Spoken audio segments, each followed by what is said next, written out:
panel number 10.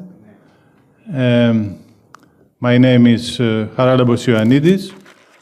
I'm a professor at the National Technical University of Athens, School of Surveying, Rural Surveying and Geoinformatics Engineering. And Mrs. Betty Karalambopoulou, the president of Geosystem Hellas, and I are the moderators on this panel. On this panel, we have significant scientists, experts in cultural heritage protection, and it will be very interesting to present their experiences and their knowledge about cultural heritage protection and all these relevant issues. And we'll start with a brief presentation from each one of the members of the panel, and then we'll have a time for panel discussion. Betty, can you hear us? Yes, of course. I would like also to welcome my others. We are a little late because of the late lunch. I am connected remotely because of a parallel visit of the European Space Agency, and that's why it was difficult for me to be in situ. I would like to say that it's a great honor to be part of this panel that is panel 10 and has to do with resilience to climate change and risks. And as Professor Ioannidis have already said, we are going to have, according to the program, 10 minutes presentation from each presenter. And after that, we will pass to an interactive Q&A, questions and answers, since it is very interest and ambitious for all Europeans, the subject of cultural heritage and climate change. So according to the program, the hosting project of this session is the project TRIQUETRA. And I firstly ask Haralambos Ioannidis, professor in NTUA, that it's the project coordinator, to give us a brief 10 minutes input about the project TRIQUETRA. Okay, thank you.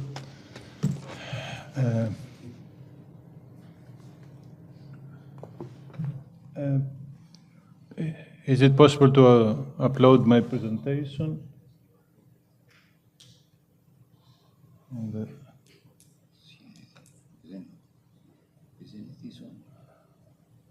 This one, yes.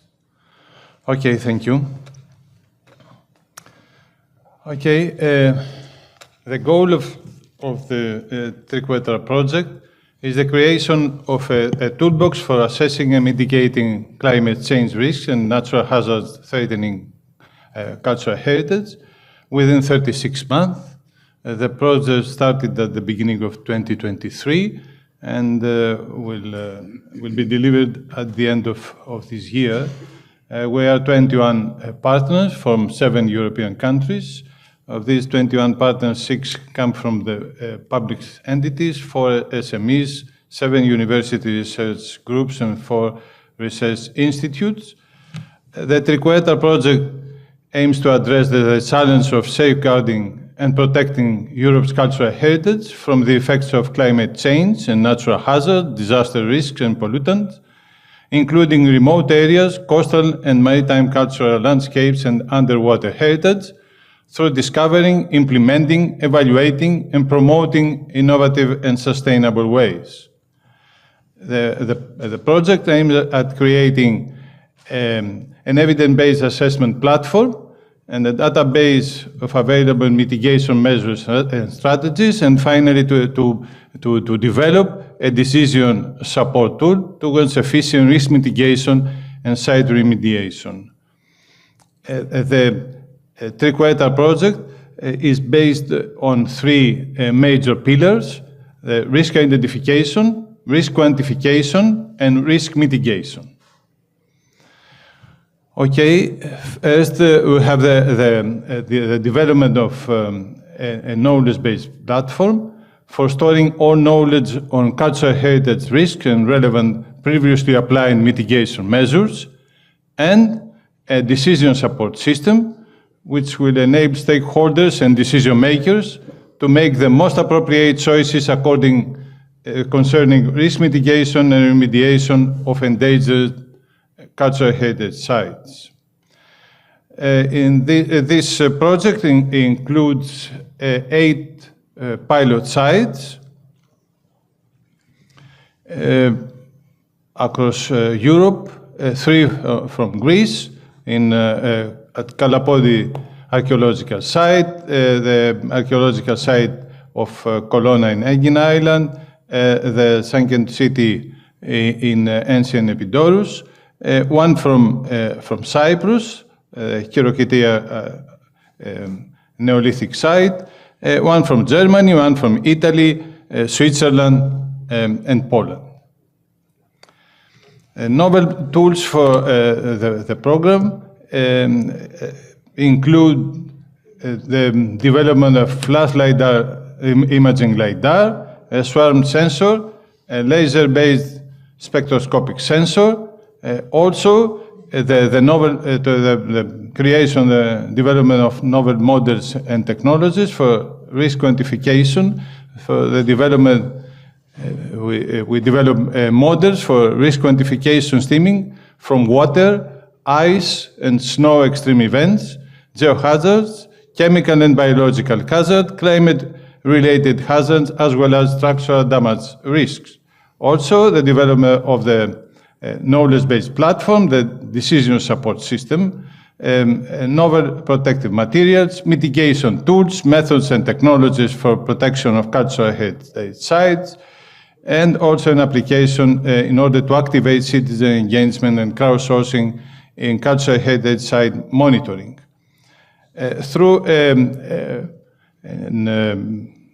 literature research, 257 sources of information related to potential risks and monitoring processes are selected. These include 655 case studies with 40 types of monuments, and all these information uploaded to the knowledge-based platform. Here you can see examples of some data like maps and DTM, photos, and so on. The next step was the new data collection campaigns using various methodologies, photogrammetry, terrestrial laser scanner, UAVs, hydrographic multi-beam sonar surveys, underwater photogrammetry, seismic noise measurements, geological technical surveys, thermographic survey campaigns, multispectral and hyperspectral data collection, bathymetric measurements, geophysical measurements, and so on.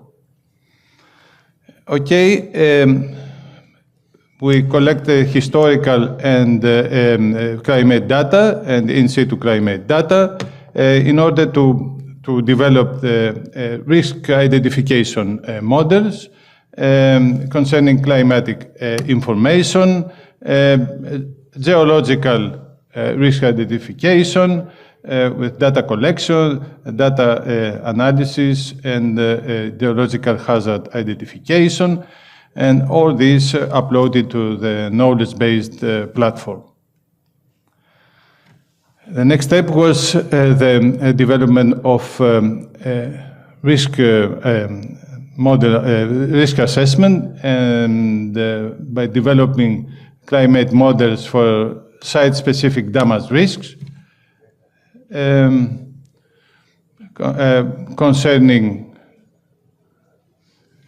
extreme water, snow, ice hazard risk assessment, and quantifying the effects of all these hazards. Also, risk assessment related to geological and geophysical issues, seismic and slow stability models for geological and geophysical risks, producing maps, graphs, tables, and so on.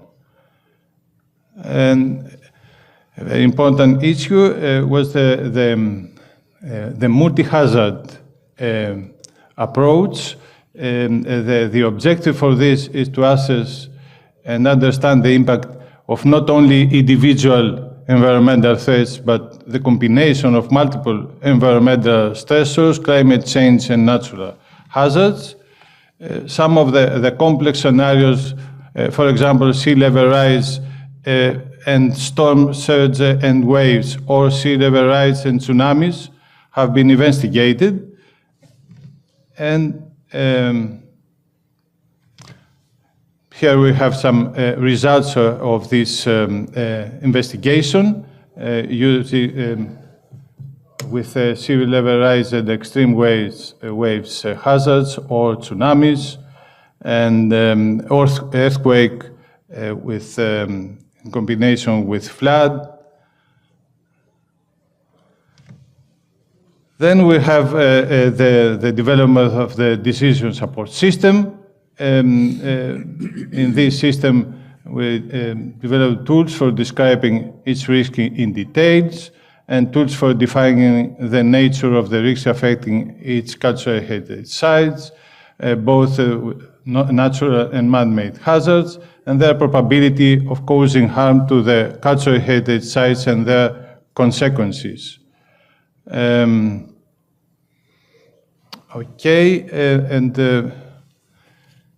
The expected outcomes from this project generally include digital and cutting-edge technologies, enhanced knowledge-based, advanced preventive and mitigating strategies, effective risk assessment and management strategies, advanced sensors, novel coatings and advanced materials, robust knowledge of climate change, natural hazard and remediation pathways, fostering EU's position and role in the global cultural heritage remediation scene, increasing EU scientific and technological base, and the implementation of the European Green Deal.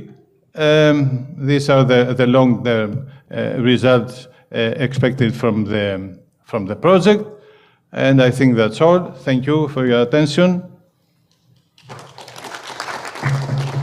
Thank you, Professor Ioannidis. Since it's a continuation effort on the TRIQUETRA project, and we have a quite interesting and larger team working with us, I kindly invite the second speaker to give some more information on the processes that are running according to the project, the specific project. So according to the program, I would like to ask Anastasia Anastasiou, which is a colleague from Geosystem Hellas, to give some more information of the processes, more technical processes for the TRIQUETRA project. Anastasia, you also have 10 minutes.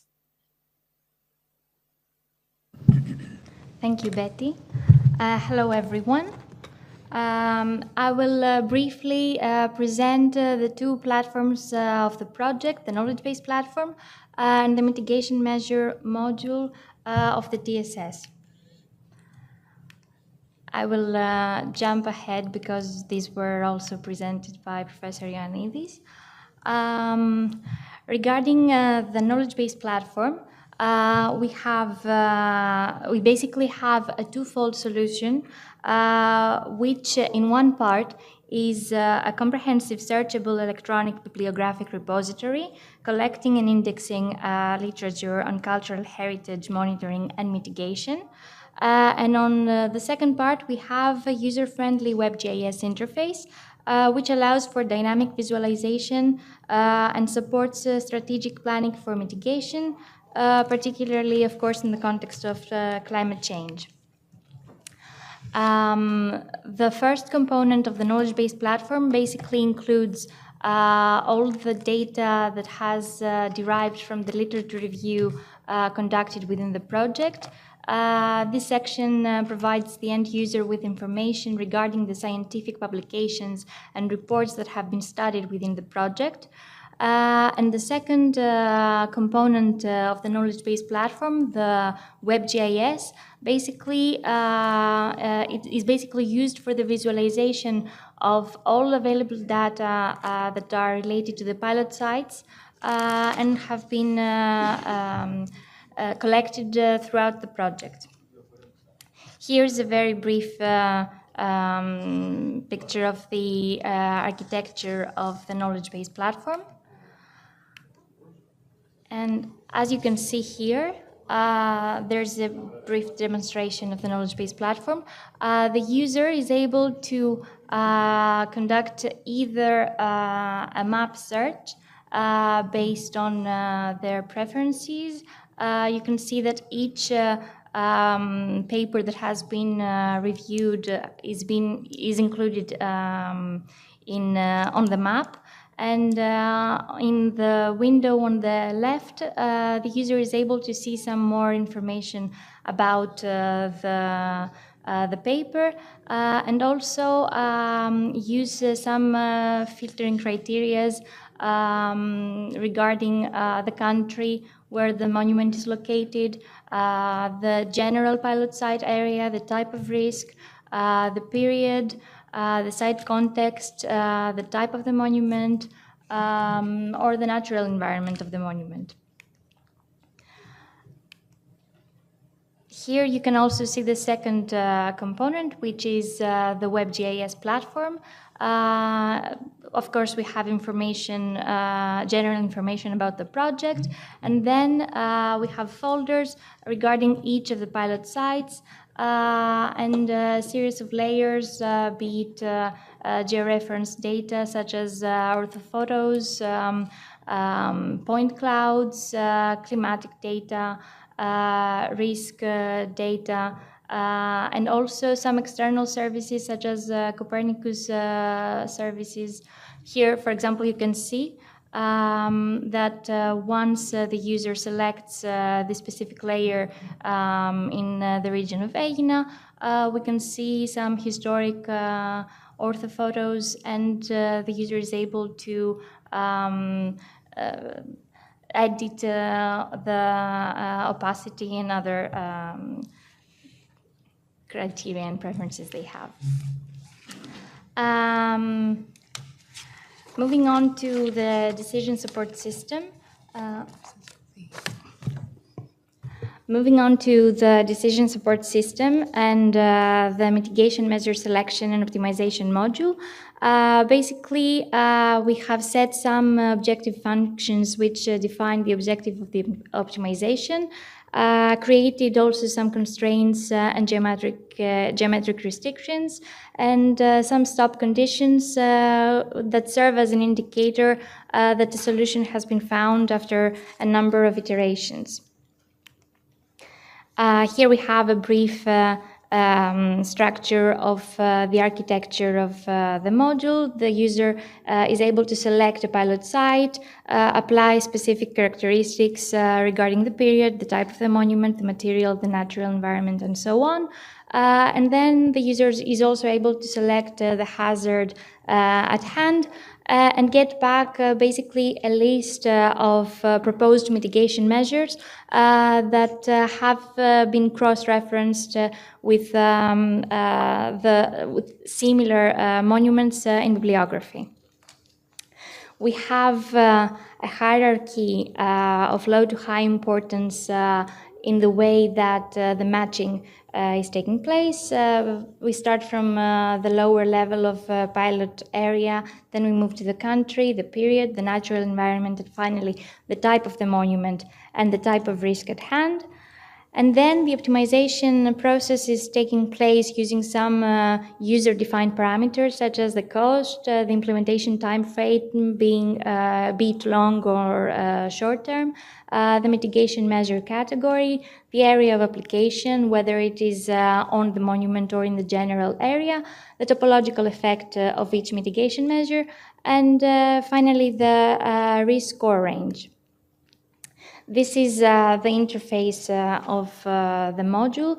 It has a storytelling approach where the user is picking each of the parameters from a drop-down menu.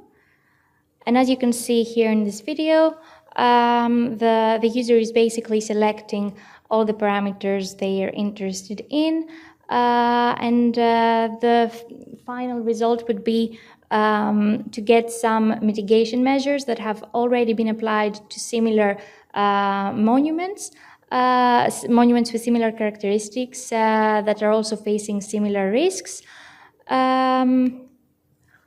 You can find out more about our project by visiting our community on Zenodo. And also, you're more than welcome to join us at the EGU convention, where we are holding a session regarding climate change and cultural heritage for the identification of impacts and the implementation of preservation strategies. Thank you. Thank you, Anastasia. As we all see, the digitization is of high importance and is serving all the green initiatives for cultural heritage.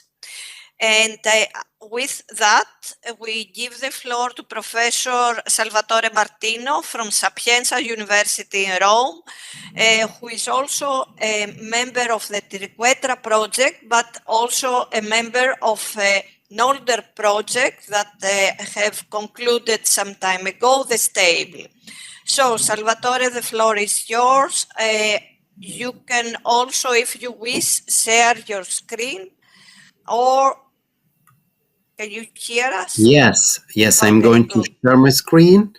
Good. Please, can you see it? Can you see my screen? Yes. Okay, yes, thank you. Yes, we can see. Thank you. So good afternoon to everybody, and thank you to Professor Ioannidis and Betty for inviting me to this panel. And in this my presentation, I will speak you about challenge to approach multi-hazard caused risks in the TRIQUETRA project. And moving to the example that we'll discuss with you, I will speak about three of the pilot sites that are in the framework of the TRIQUETRA project, specifically Ventotene in Italy, Epidaurus and Aegina Colonna in Greece. Ventotene is a little island in the Pontine archipelagos, so in the Tyrrhenian Sea, and it hosts the ancient imperial villa of Julia, a very relevant monument since it represents a characteristic building of the imperial time. In Greece, we will see some data and some results from the geohazards analysis in the site of Epidaurus, in the archaeological sunken Roman villa, and finally in the Temple of Apollo in Aegina Colonna. For each of these sites, we produced severity geohazard charts just to identify the geohazards that mainly affect the specific cultural heritage.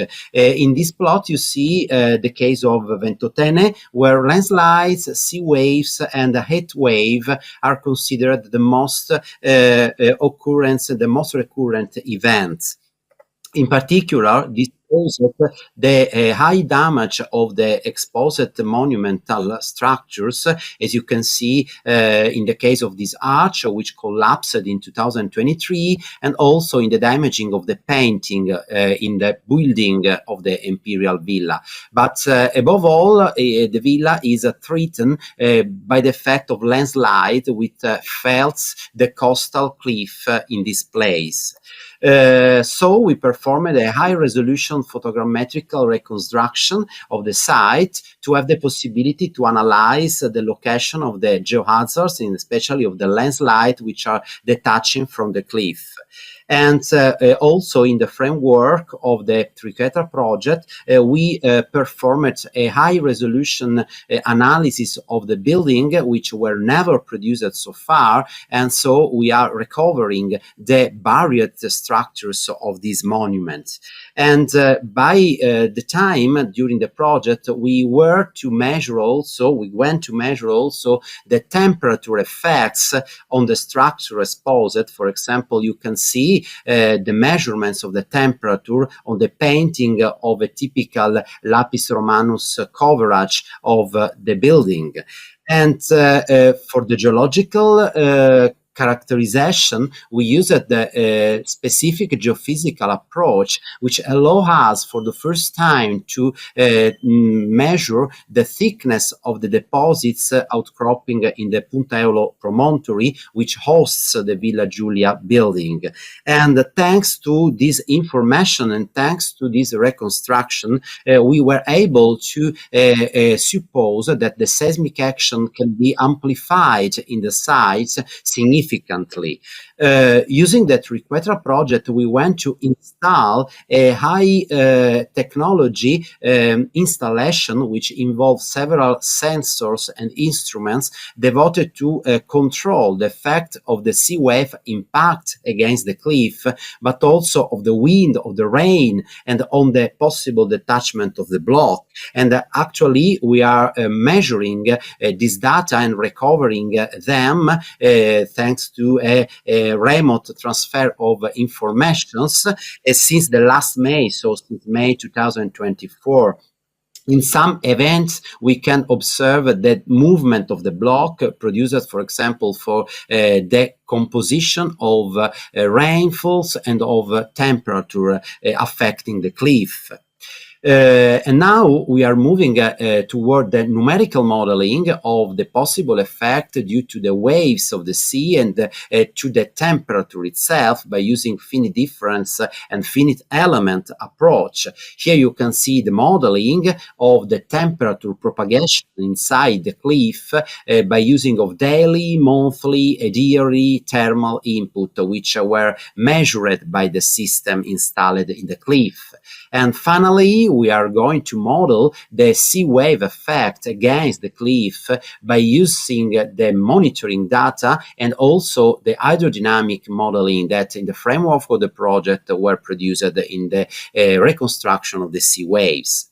Going to the site of Epidaurus, here we can see the main hazard expected in the site that's represented by seismic subsidence. In particular, the site is located in a high seismicity area where 6.5 earthquakes were also expected in 1,000 years.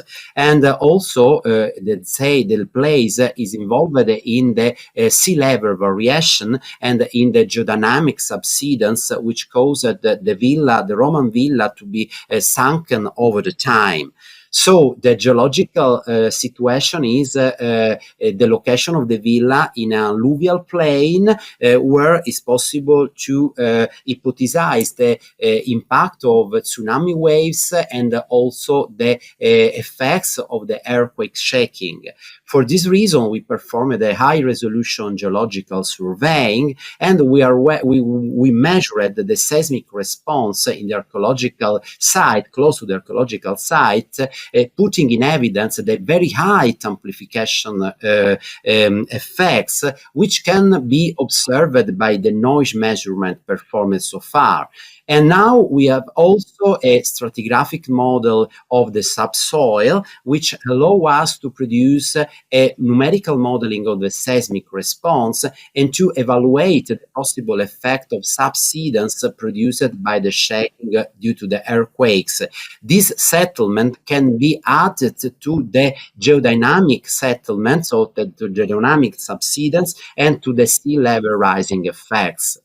Finally, as it regards the site of Egina Colonna, we want to understand which kind of geohazard is affecting the site. Also, in this case, we output landslide, subsidence, and seismic shaking. And we are working on all these three kinds of geohazards. Here you can see the effect of the faults along the cliff, which are involving the archaeological sites, and these are due to the deformation produced by the overlapping of calcarenites over clay mass in correspondence of the promontory where the archaeological site is built.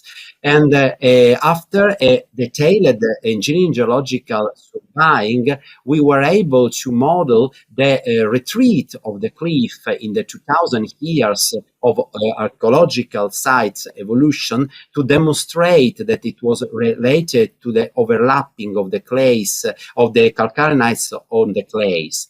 And also in this case, we had the possibility to measure the resonance of the site, so the seismic amplification effect at different frequency levels. Here you can see the eigenmodes due to the blocks which are isolated by cracks along the perimetral cliff of the promontory. And finally, a very important evidence regards the oscillation of the column of the Temple of Apollo. You can see in this plot that we measured this vibration before and after the realization of the steel wire ropes that actually can be observed in the column, but actually this solution did not produce any effects in terms of solving the problem of the frequency at which these columns is going to vibrate. So this is not probably the best solution to be applied. So, as a conclusive remarks, I would like to say that the TRIQUETRA projects taken up the challenge of quantitatively analyzing the multi-hazard, and especially by merging different expertise, geological, geophysical, engineering, and archaeological. The experimentation of technologies aimed at detecting and quantifying emerging and also climate-related geohazards, and at the basis, and this know-how that we are going to construct and collect in this project framework can be part at the basis of the defense strategies to increase the durability of cultural heritage exposed to the geohazards in the Mediterranean area. And that's all from my side. Thank you. Thank you, Salvatore.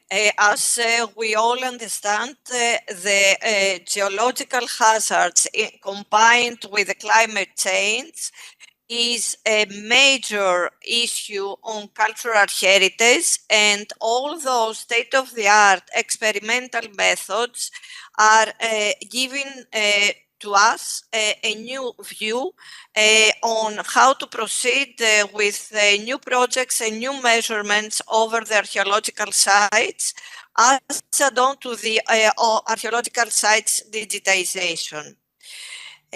Stepping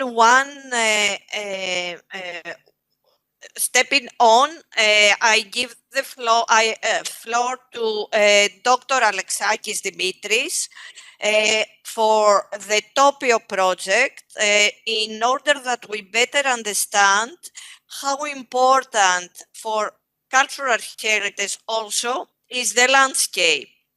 So, Dr. Alexakis.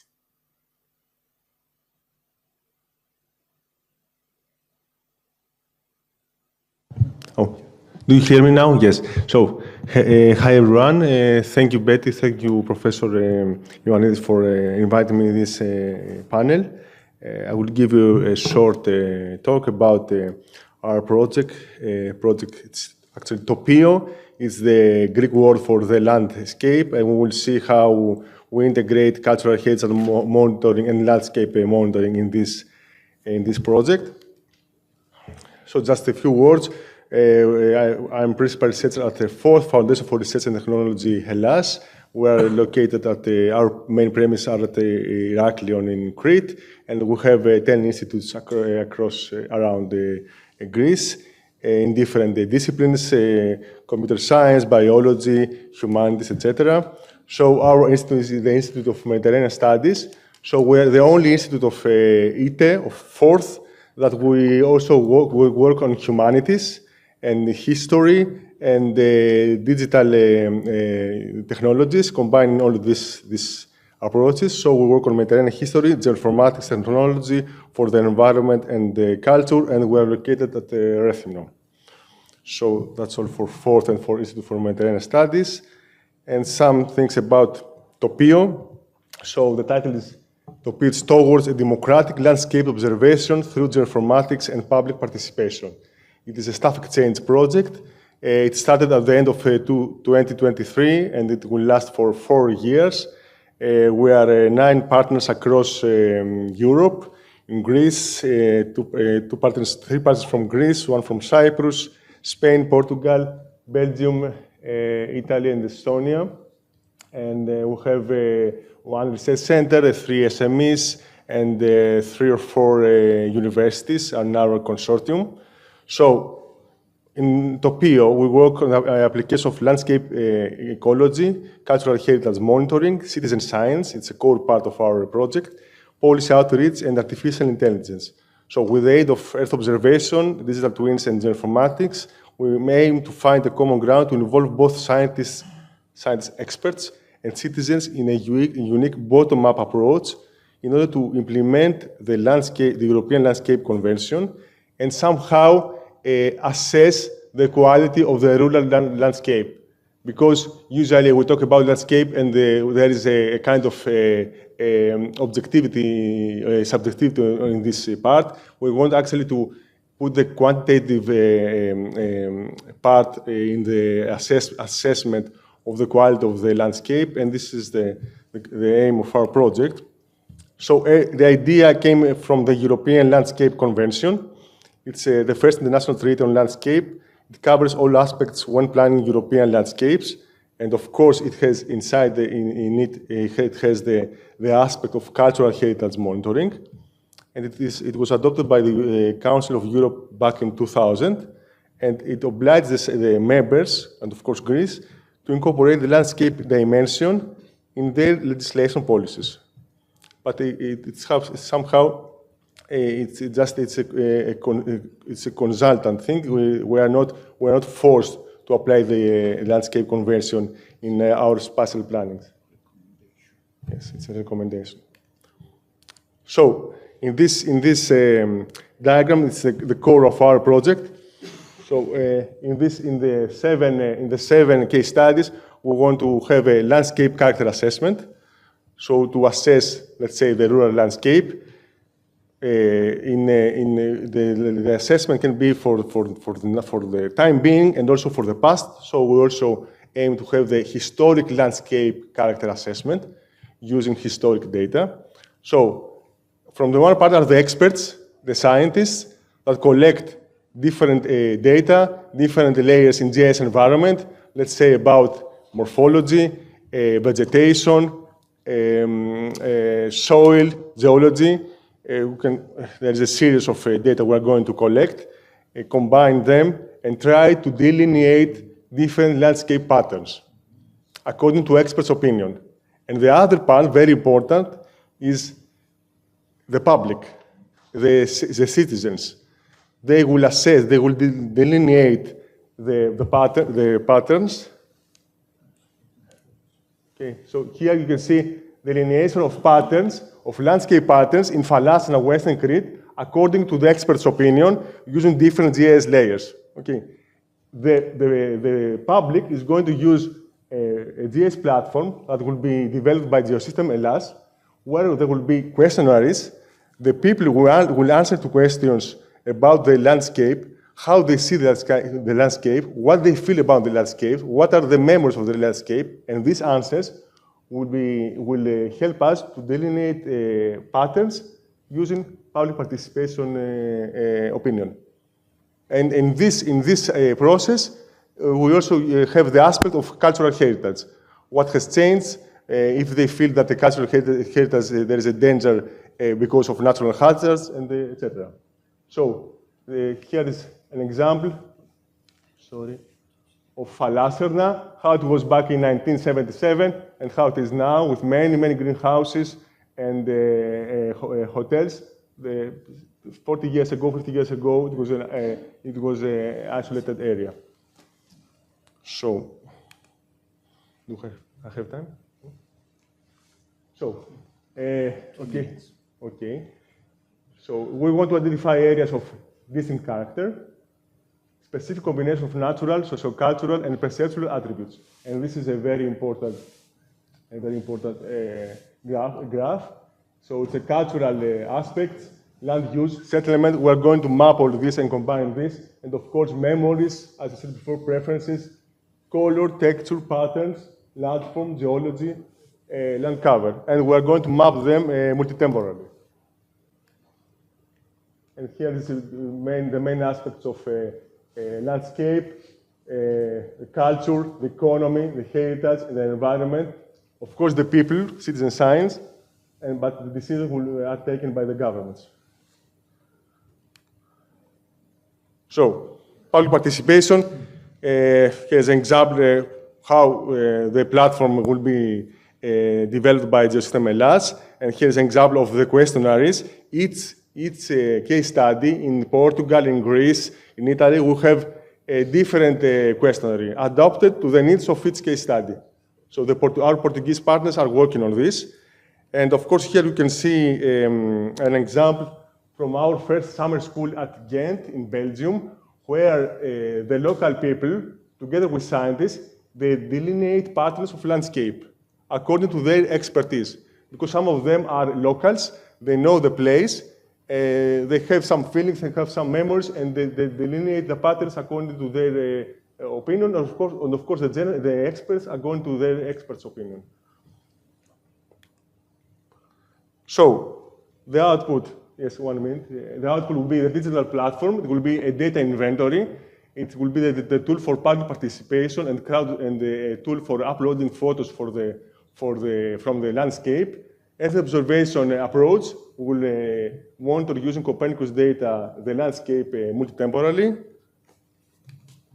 And our last slide, sensitivity analysis will make, it's not the core of the project, but we're going to map the sensitivity of landscape in climate change, in natural hazards, in man-made pressures. We're going to map the landscape directives and, of course, the policies about the landscape in all the countries. A tool about visual quality assessment. We're going to train an AI tool for assessing the landscape quality automatically through crowdsourcing photos. And at the end, for all this, we are obliged to make a digital twin inventory using all the data in order to help us to make this assessment. And thank you.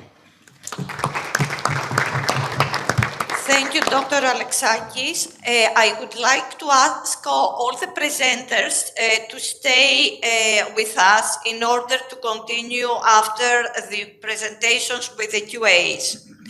So now I would like to invite Dr. Alessio Diorio in order that presents two projects, Stable ERA4CH, that both projects are focusing in the cultural heritage areas inside cities. So, Dr. Diorio.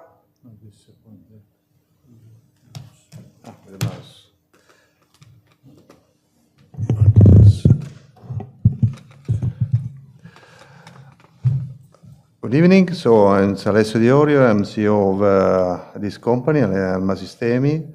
It's a very strange company because actually we have a lot of activity in research and development, especially also in cultural heritage. As you can see, we have a number of projects, including. Okay. As you can see, there is a numbers of projects that we are coordinating. It's most of them Horizon Europe, but not only. We have also some national programs. Just to list some of the projects we have been leading, sometimes as partner, but more in the recent years we were coordinating. So there is a numbers actually, including European Space Agency and Italian Space Agency.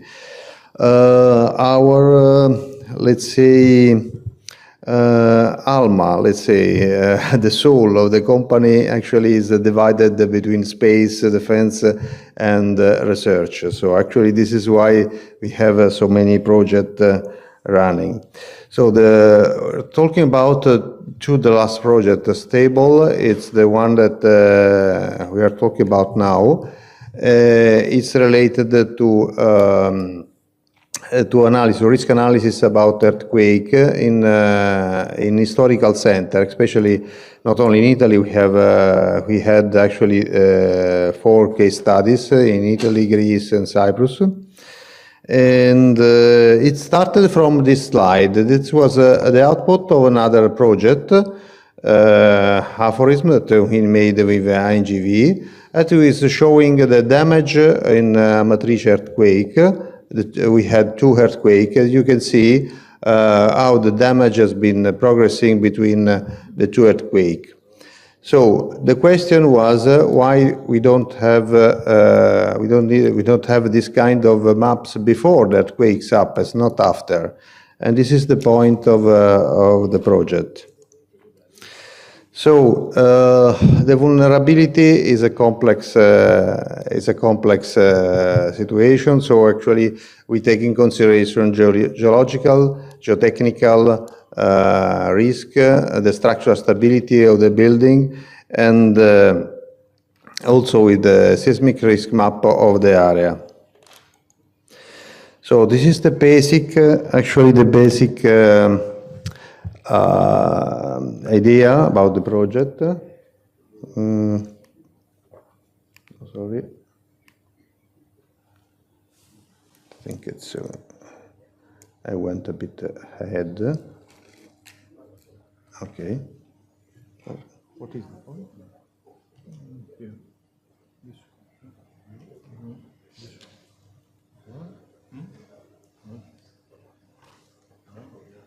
Oh, yeah.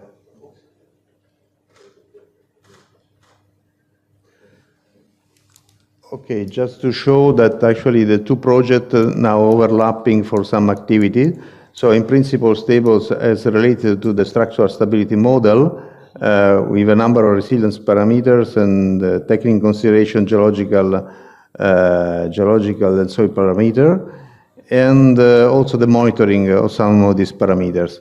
So this kind of information is related also for geospatial data and goes in a GIS. So the output will be a map of the possible damage, a different type of buildings, block.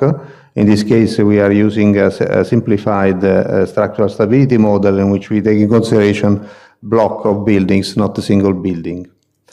For ERA4CH, we'll see later. So, because there is a lot of parameters that we have to be taken in consideration for the structural stability model, we'll take in consideration automatic image processing application that will derive this kind of parameters and put inside directly in the structural stability model.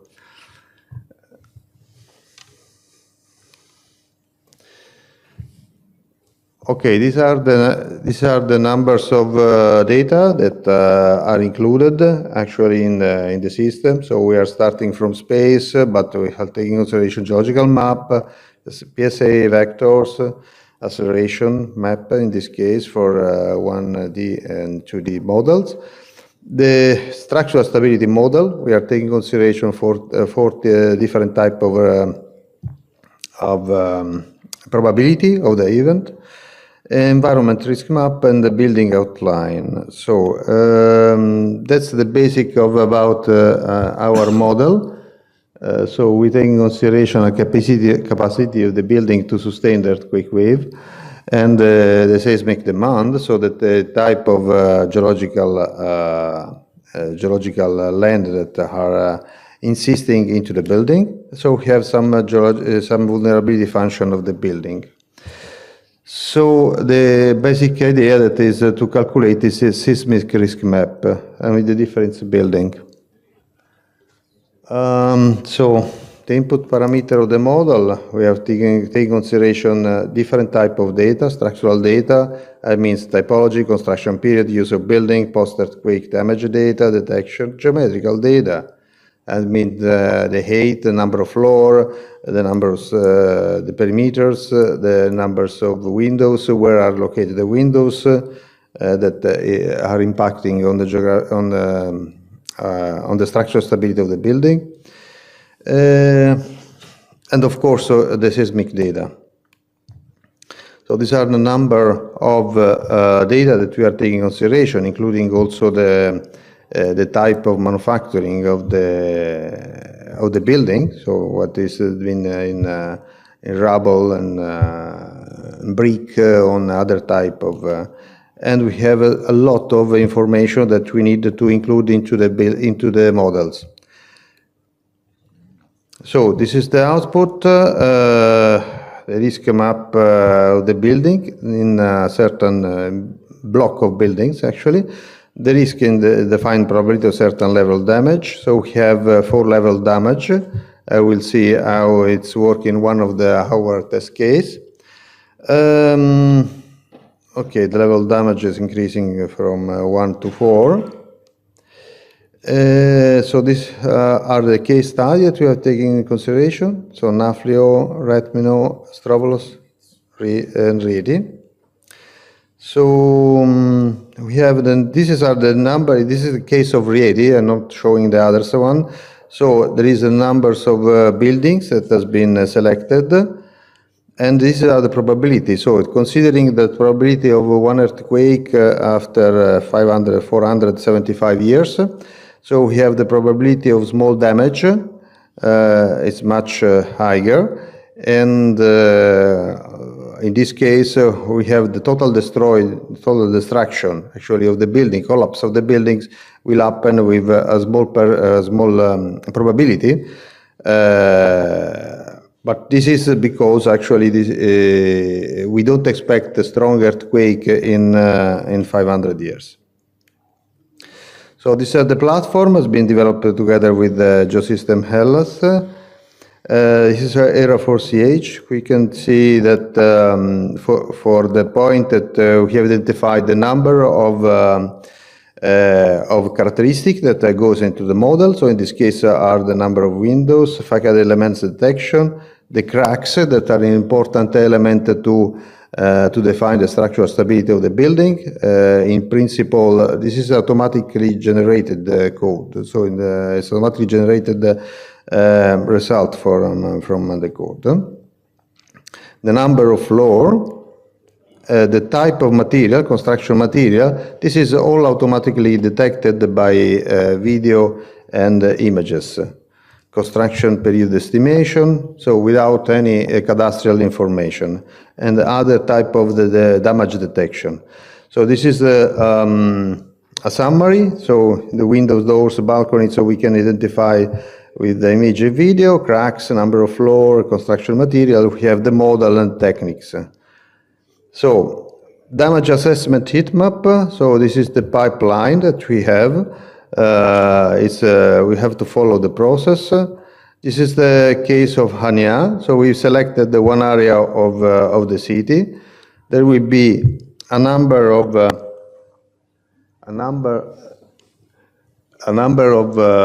buildings that are recorded. Not all of them, because we don't have the images of every building.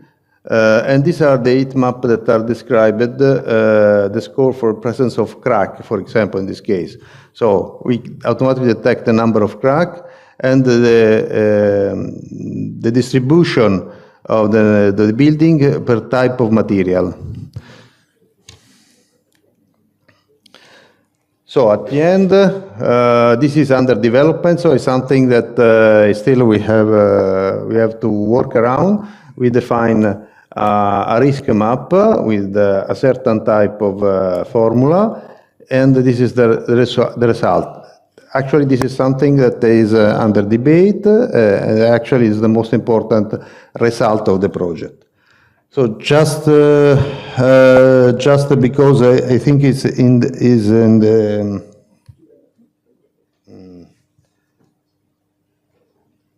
all right,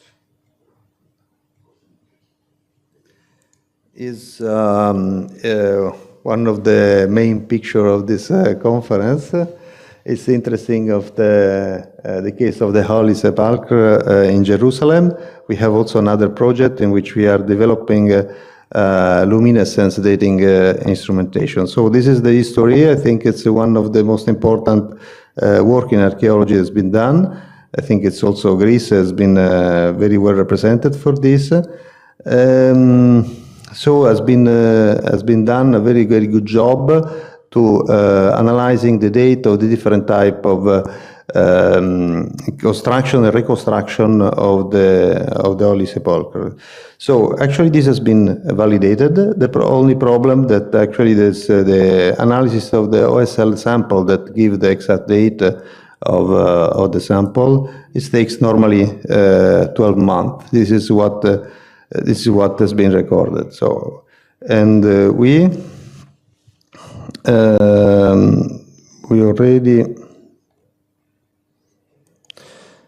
already developed a prototype for a portable OSL instrumentation that can be used by archaeologists and geologists alike for analysis in situ of the date of the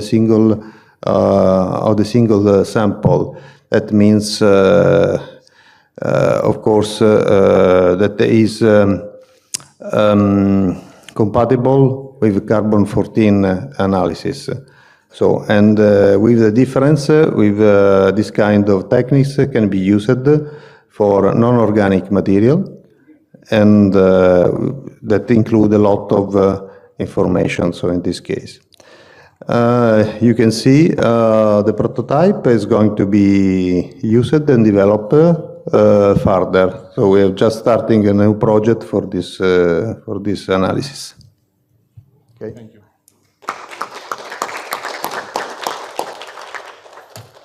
Thank you, Alessio. It was very, very interesting also to see that prototype. And by continuing according to the program, I give the floor to Professor Marinos Ioannidis, who holds also the UNESCO chair from Cyprus, to give us his view about digitization on cultural heritage. Marino, yes, the floor is yours. Thank you, Betty. I will be very short. I changed already my presentation based on this, what it has been discussed here. And this what happened here some time ago in Athens. So today we are missing, or at this moment, we are missing three very important persons. The first one was an academician. He wrote 13 books. He established even the first academy in the world, somewhere here around Athens. So in his 13th book, he mentioned for the first time about natural disasters and natural hazards. That was, who was the gentleman? You know him? No? He was a colleague of you, my dear friend, was Plato. Okay. And he reported about the story of Crideos, an old Greek guy who explained about the visit of Solon to ancient Egypt. And the Egyptian priest said to Solon, "O Solon, Solon, you Greeks, you are going to be forever young, means uneducated. Yeah, you know, may I say it? Stupid. Thank you. So, I'm also, yeah, Greek. So, and why?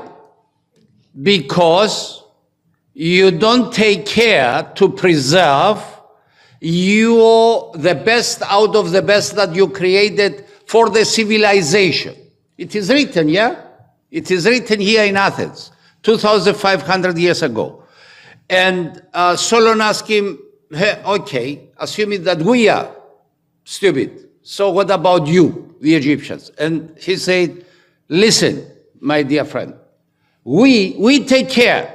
And our stories, we write them, we take them, we have a system, we have standards, we have protocols, and we preserve it. And you are going to find everything about our past in our temples. And it's there where we see them today, yeah? So now, by saying this, that was the beginning, the momentum when Plato started writing about the loss of Atlantis. Okay? That was a natural hazard, and this is what we also face now during these days with Santorini and so on.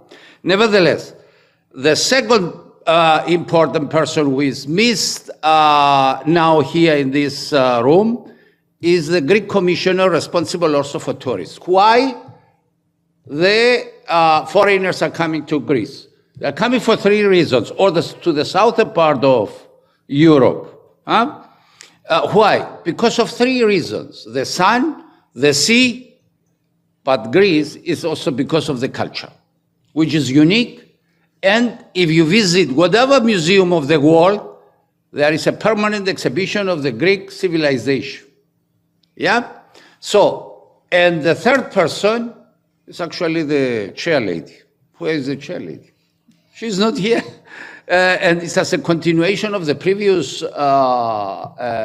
session, or the two first sessions of the day today. It's extremely important, yeah, to have that as a continuation.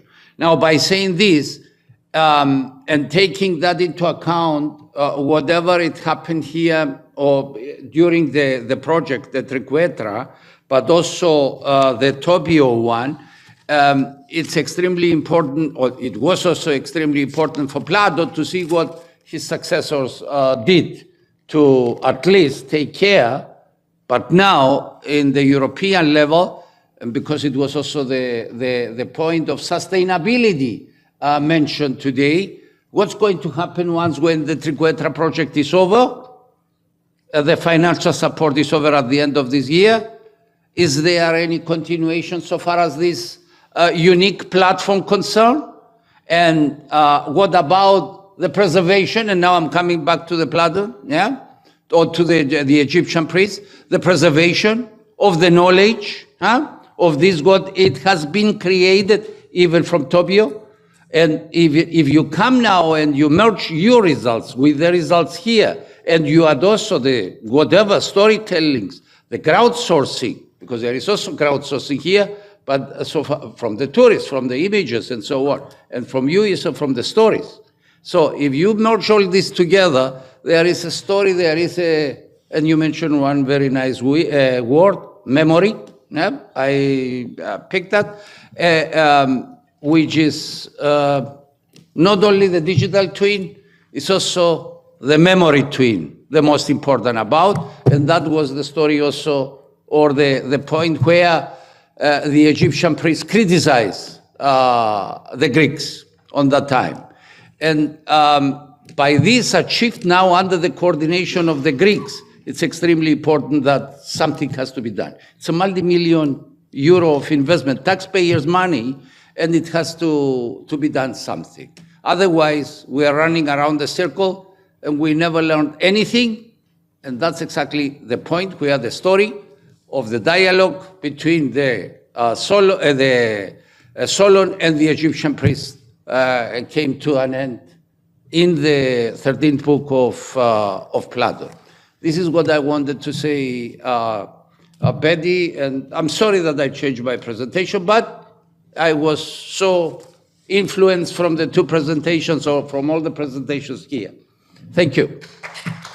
Thank you, Marino. It was really inspiring. And I prefer that kind of presentations that are opening our mind and our hearts. So I give the floor to the last presenter, Irini Marinou, in order to present the project research on technological parts of the project. So, Irini, the floor is yours. And after that, we will pass to the Q&A session, which will be shorter than expected, but I think the presentations until now were very useful to the whole team and the TMM audience. So, Irini. Thank you very much, Betty.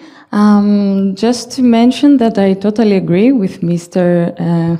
Marinos Ioannidis, and it's a good example, I think, that the research project has already finished in October of 2024, but in 2025 we are still here presenting and trying to showcase our activities and our work towards the preservation of our archaeological sites. So at least I hope that there is hope and we can continue like that. So I will presenting the research project is a staff exchange project, and the title is Remote Sensing Techniques for Archaeology. My name is Irini Marinou and I work in Geosystems Hellas, which is a geoinformatics company located in Athens, Greece. The partners of this project span not only Greece but also Cyprus. They come from Italy. We also have Alma Systemi with us today. We also have Forth and from Warsaw. So what was the problem that made all these researchers and partners to create this proposal? So as we know, Europe has rich and diverse cultural heritage resources, including urban and rural landscapes, permanent monuments, and archaeological deposits. So yes, all Europe's cultural heritage is at risk. It's threatened not only by environmental processes, but also from intense human activities and, of course, from climate change. So the mission of the project was, because it's end, to test new risk assessment methodologies looking at three specific soil erosion, soil movement, and land use change that threaten archaeological sites. So by gathering all this kind of data and by running all this processing, at the end, we ended up with risk maps. So because basically the risk is influenced from the hazard, the exposure, the vulnerability, and the coping capacity.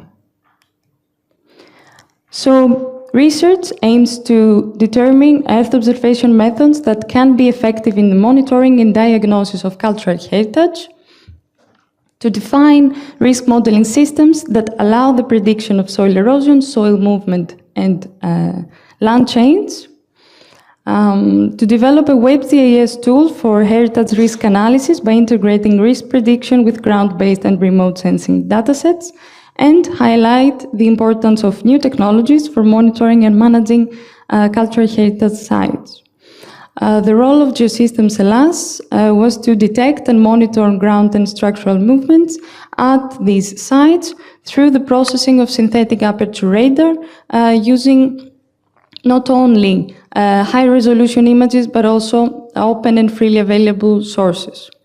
By applying interferometry and by combining existing and newly developed tools, we managed at the end to have deformation and coherence map, generating surface velocity maps, enhancing the monitoring status of these sites. These are two examples. The one with the green dots, it's a velocity map of the Faleri Novi in Italy, one of our pilot sites. And on the right is a coherence map. I know it's not zoomed in, but you can get a general idea. So I have just an example because I know I have to be a bit fast. So this is an example of the Faleri Novi. It's a line of sight displacement map. So these points that you see inside the red triangles represent the existence of some kind of reflector that was detected in this pilot site. So the visible points were examined one by one, providing time series plots. Overall, the land movement in this area is considered from minus 1.5 millimeters per year to 1.5 millimeters per year, so it is considered relatively stable. The problem here was the huge amount of vegetation covering the walls, and also the absence of very strong reflectors, because also the walls were made by tufa blocks, which are not highly reflective. Okay, these are the time series we have for every point in the area. Another example, and yes, by the combination of the solutions offered by their partners, so we had soil erosion results with soil erosion maps included in our database. We had land use results and the land movement with the velocity maps I showed you. We created a thematic platform. So basically the research risk assessment approach applied through the thematic platform that was created with this fusion of the datasets, and it uses these generated deformation risk maps and efficiently converts them into qualitative information that is combined with construction vulnerability maps to produce the final risk maps of these archaeological pilot sites. This is the WebGIS landing page, and the main interface that the user has access to is just a visualization tool that provides the general layer selection. The user can also select, as you can see on the right, the pilot site, and it has access to several archaeological, environmental, and risk assessment data. These are some examples of the results from the archaeological and environmental data on the WebGIS platform. GSH was also responsible for this platform, and I'm happy that we are also developing the other platform from the rest of the projects, because it's very fascinating to uncover every time new data sets. And these are some examples from the risk assessment maps for the processing chain of soil erosion, for example. And that was my presentation. Thank you very much for your attention. Thank you, everyone, and thank you for moderating also you, Betty, this panel. Thank you. Thank you, Irini. And I think we can share the questions in the screen. We will go fast in the questions. So I give the first question to the team. Okay, the technology is there. So, but each team is facing technological challenges. So my first question goes to Dr. Dimitris Alexakis. Sorry to interrupt you, but yes? We have no more time for this session. Yeah, I understand that it will be very, very fast in order to each 3 questions to be answered from one person each question. And the audience can get the questions to further think and brainstorm. So I give the first question to Dr. Dimitris Alexakis. What are the major technological challenges that you faced during the project's implementation, and how the emerging and disrupting technologies you think that can help digitization, visualization, and decision support systems? Yes, thanks, Betty, for the question. So about our project, yet I can say that we don't have, let's say, technological problems. Maybe the problems have to do with the data. So speaking about historic landscape character assessment, for each case study we need historic maps. and somehow it's difficult to have this data provided. Let's say, for example, in Belgium, in Ghent, there are many maps from the medieval times, and they can have the land use regime of this era. But let's say in Greece, in Thalassaina, we don't have this data. So this is one problem.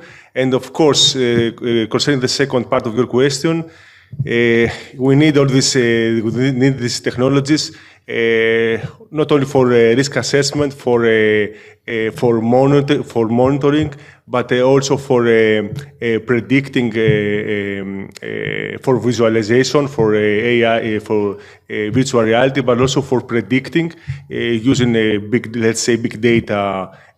Satellite big data and different other data in order to climate change data in order to predict the future and make risk assessment maps concerning the cultural heritage sites. So yes, all these tools are very useful for monitoring, for preserving, for modeling, and for predicting the future. Thank you, Dimitris. And I go very fast in the second question to Marinos Ioannidis because he gave some inputs during his lecture before. What are your suggestions for the future? Do you think that European Union have invested enough in cultural heritage, which is part of the Europeans' history? And do you think that cultural heritage can be mentioned as part of the critical NU infrastructures?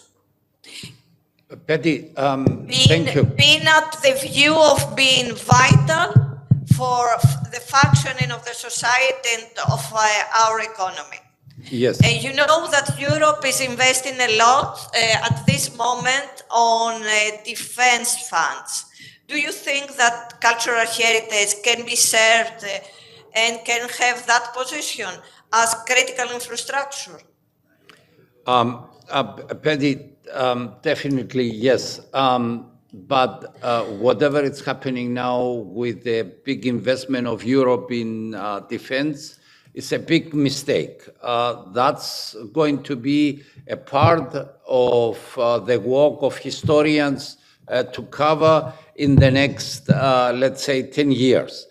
But in the meantime, Europe is overdeveloped in cultural heritage. This is the continent which has not only the story, the memory, the knowledge, the tangible and the intangible in place, well preserved, and under whatever conditions, well protected. Research is also ongoing. It has been presented. Here is the venue of the conference where results are coming out and so on. But if we go back and see what it has been achieved up to now, 1.7 billion, not million, billion euro has been invested since the FP4, the Framework Program 4, in the area of cultural heritage from the European Union. 1.7 billion euro, which it's nothing, and it's not enough for that, what it is in place as a continent overdeveloped in this particular area. Imagine now if we can compare it with this what exists in Germany related to a country overdeveloped in engineering, so that Germany is now going to invest in defense, in the military industry, but not in engineering. That's a pity.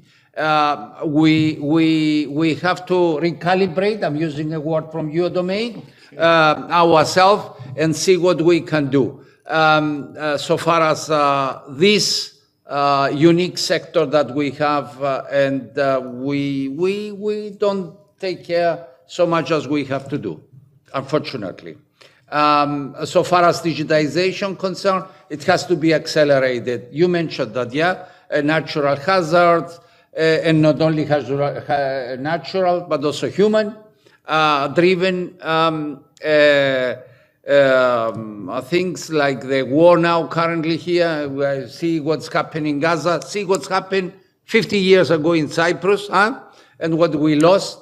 And I think there is no other option. But politicians are politicians, and there is a big difference between a politician and a leader. And leaders are not here at the moment. That's the problem that we have, unfortunately. Sorry, but... Thank you, Marinos. Yes. I think I'm not going to go through the third question because it's already answered for you.